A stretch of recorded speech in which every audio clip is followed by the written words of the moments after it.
Once, a frog sat on a pond.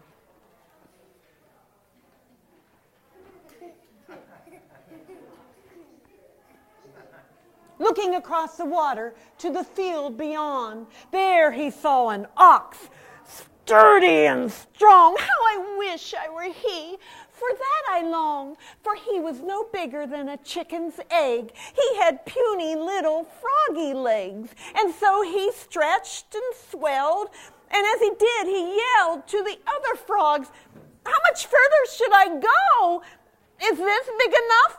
He wanted to know. "How about this? And this," he said, as he grew in size. This little guy just tried and tried until he just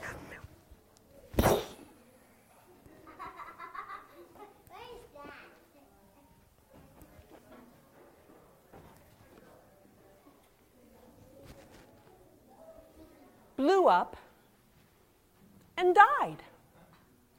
Now, the world knows less sense in other things. You see, more land is wanted by all the kings. And you want a bigger house, and you a bigger doll. But don't be like little Froggy, who in wanting more got nothing at all. Thank you. Now that's one of the very little quirky stories from La Fontaine. And you may have noticed that there's something there for the children, because fables are all about animals. But there's also a little statement at the end for the adults to enjoy. So that's the nature of what he wrote. So my name is Elaine Muray, and I have had this honor to work with La Fontaine's fables over the last 3 months or so and put my own little spin on them. So I hope you'll join them, and I hope even more that you will go look for these fables in the chairs, the tapestry chairs, and see if you can identify the stories that I'm telling. Like this one.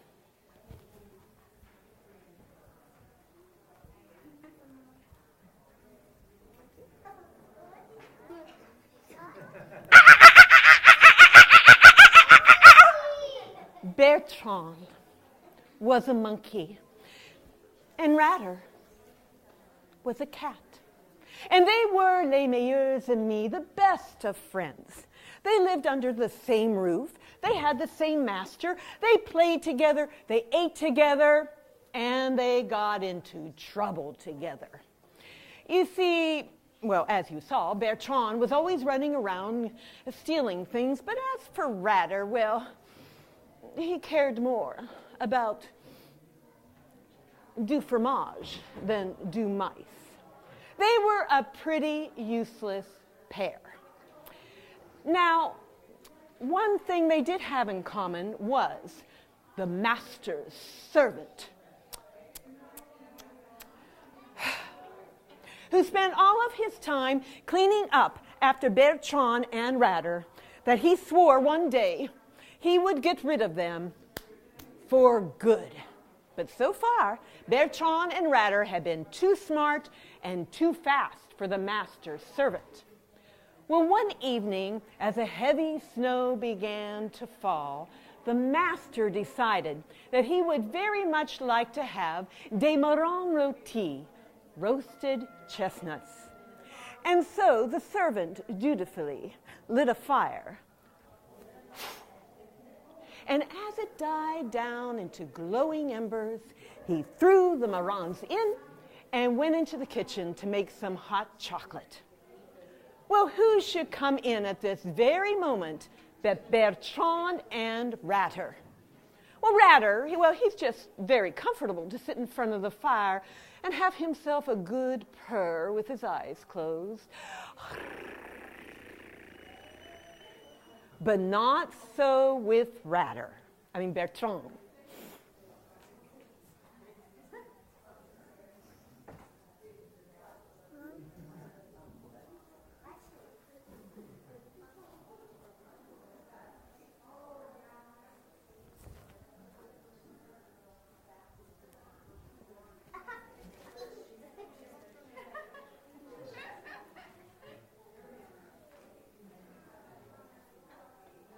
Hey, Ratter, wake up. You know, you're pretty good at snatching things. Me, I'm only good at climbing and swinging. How about taking some of those marrons out of the fire and getting the master servant in trouble? Huh? For this, he was woken up. Well, Bertrand had recently taken and stolen some very good cheese by swinging and climbing. Perhaps he could return the favor. And so Ratter gave a nice cat stretch and headed toward the fire. He put his paw over top. You could see it was very hot. This would take some fast cat action. And so on the count of 3. 2.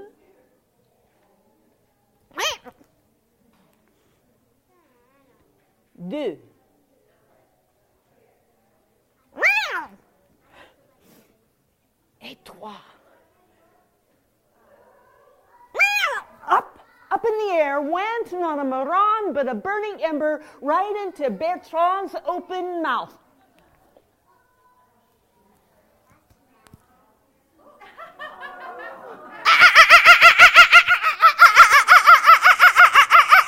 Causing such a commotion that in walked the master's servant, picked up Bertrand par le cul and Ratter by the nape of the neck and threw them out into the cold, cold night.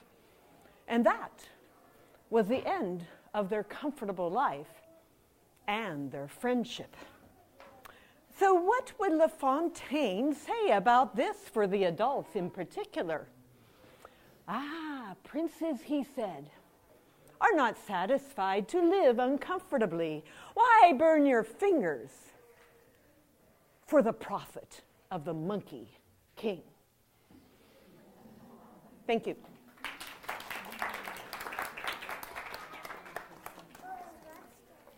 So the first story you heard was called The Frog Who Wanted to Be as Big as an Ox. And the second story you heard was called The Rat, no, not the rat, the cat and the monkey. The monkey and the cat, actually. Thank you. And I think you will recognize this third story. Imagine, if you will, un petit et picturesque village in l'Alsace-Lorraine. And on the outskirts of this village, underneath a pile of sticks, lived a fox, Monsieur Renard. He had a thick, bright orange coat, a tall, fluffy tail that looked like an artist's brush dipped in white paint that matched his white tuxedo shirt. Now, also living in this village, but high on the rooftops that overlooked the medieval town and the Rhine River below, was another elegant creature. She had long legs and the grand nez rouge to match them. And in the morning, when she spread her arms to welcome the sun, they looked like 2 giant black and white fans. Now, the villagers called her Mademoiselle Signet, but the tourist who came to admire her beauty called her Mademoiselle Stork. And Monsieur Renard liked to watch her from beneath the sticks. Until one day he caught her eye and invited her to have dîner avec moi. Well, Mademoiselle Signet thought, she has always been curious about this big bushy tail, and thought it did not hurt to have dîner with a French gentleman. And so she said, mais oui. And so Monsieur Renard combed back his thick, bright orange coat. He fluffed up his big tail. He pushed up his little eyebrows for extra expression. He put some pomade on his whiskers. Perhaps Mademoiselle Signet would give him un bis. Now, every French man knows that the way to a woman's heart is through her stomach. Did Monsieur Renard make du viande? Mais non. Did he make du poulet? Mais non. Did he even make du choucroute? Mais no, the speciality of the region. You see, Monsieur Renard was frugal, dare we say cheap. What's more, he had spent so much time grooming and preening that he gave no thought as to what he would make for this mademoiselle. And by the time he heard her tap, tap, tapping on his door, all he had to offer her was a simple broth, du bouillon. Nonetheless, he thought, I'm sure Mademoiselle Signet has come to see me. And he opened the door and welcomed her in and showed her to her table. Monsieur Renard took a small bowl that he used every day and pushed it toward Mademoiselle Signet, getting a little whiff on the way. Now, as Mademoiselle Signet was trying to determine how to get her Grand Nez Rouge in such a small bowl, Monsieur Renard took it back.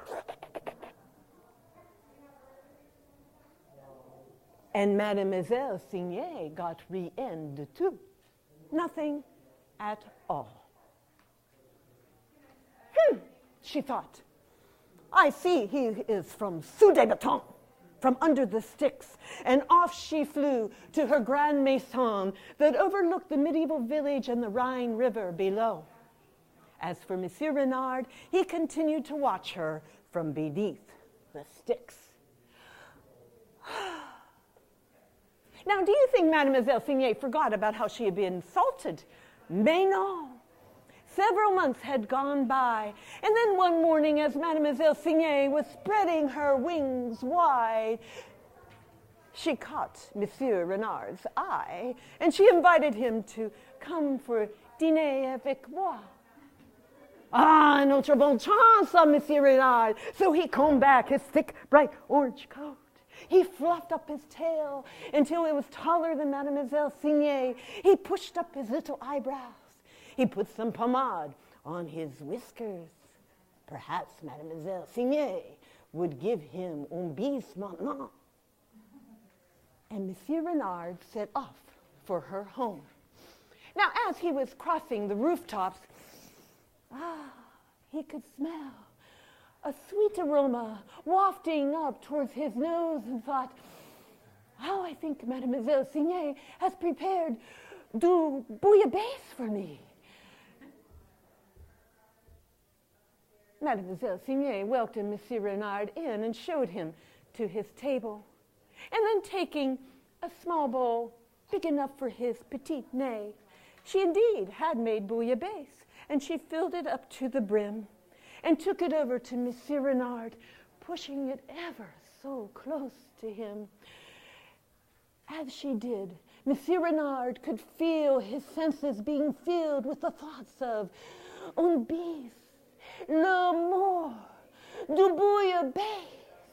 And it was at this very moment that Mademoiselle Signet took the bowl back, which became a bowl only bigger enough for her Grand Nez Rouge. And Monsieur Renard got 100% of rien du tout. Thank you.